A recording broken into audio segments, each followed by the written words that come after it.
Tannenberg, the game named after tanning your burgers. Tannenberg is a World War I shooter, which I'm pretty sure is like the third World War shooter on PS4 after Verdun and the not so World War I like Battlefield 1. And yet it came out a while back and is only now making its way to console. So obviously this is made by the same lads that made Verdun. So it's safe to say these guys, they like their World War I. Obviously it's a small game studio behind the game development, which explains a lot of the issues with the game, such as the motherfucking jank and not so great visuals and performance on console. So I'm going to be kinder to this game than a game like this heap of shite. Because if people gush over fucking walking simulators, I can be nice to a game that actually requires fucking effort. Sorry. So it's multiplayer PvP on large maps where you fight over certain objectives that tend to be either strong defending points or points that give the team advantage, like artillery, which is a really fucking cool addition if I do say so myself. The maps and this game mode, to be honest I don't know what the game mode's fucking called. The maps and this game mode is where this game fucking shines. The maps on this game create such a unique dynamic with objectives that are actually strong defending points rather than being a tiny circle in some cunt's crack den. So teams will be both sitting in their own objective, sniping the cunts at each end before getting an advantage and using it to push the objective. This style of gameplay is so fucking fun. Slowly working your way with a group of teammates to take an objective rather than moving like a homicidal maniac about to 360 his fucking gran into oblivion. It really does create a refreshing style of gameplay and gives a realistic-esque feel for a battle. And it does create a lot of tense moments as you're crawling up the fucking hill and there's a crackhead that's leathering machine gun bullets at you. And yeah, sure,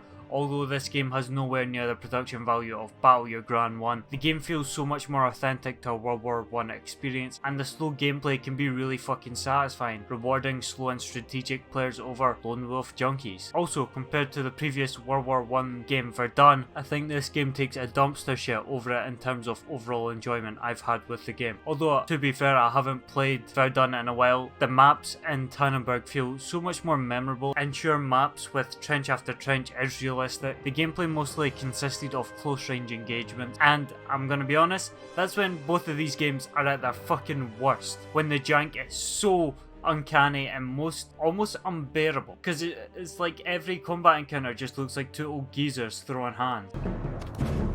And you know what they say about rock, paper, scissors, just fucking forget that, because apparently the shovel fucking beats everything.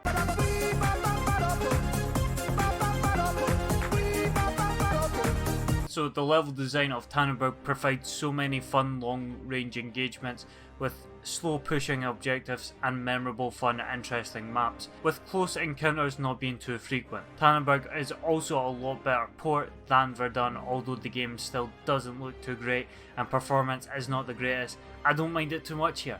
Also, they fucking added stats so I can finally flex my kill death ratio on Rebel Scum. Ah fuck. The wrong war. You also get roles which have different loadouts, with the commander giving teammates buffs, you know, all that sort of shit.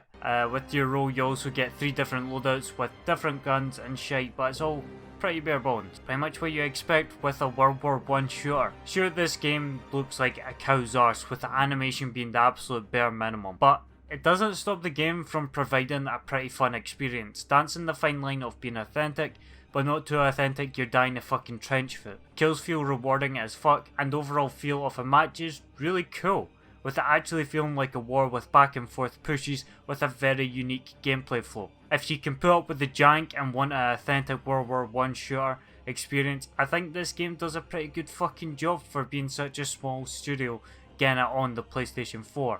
But there is one problem, obviously. This game is a very niche game, and the fucking player base shows it. This game does not have a large player base. Now, thankfully, the game does have bots, so if you are playing and literally no one's on, you can still jump in an online game and there are still going to be bots running around and maybe players there as well.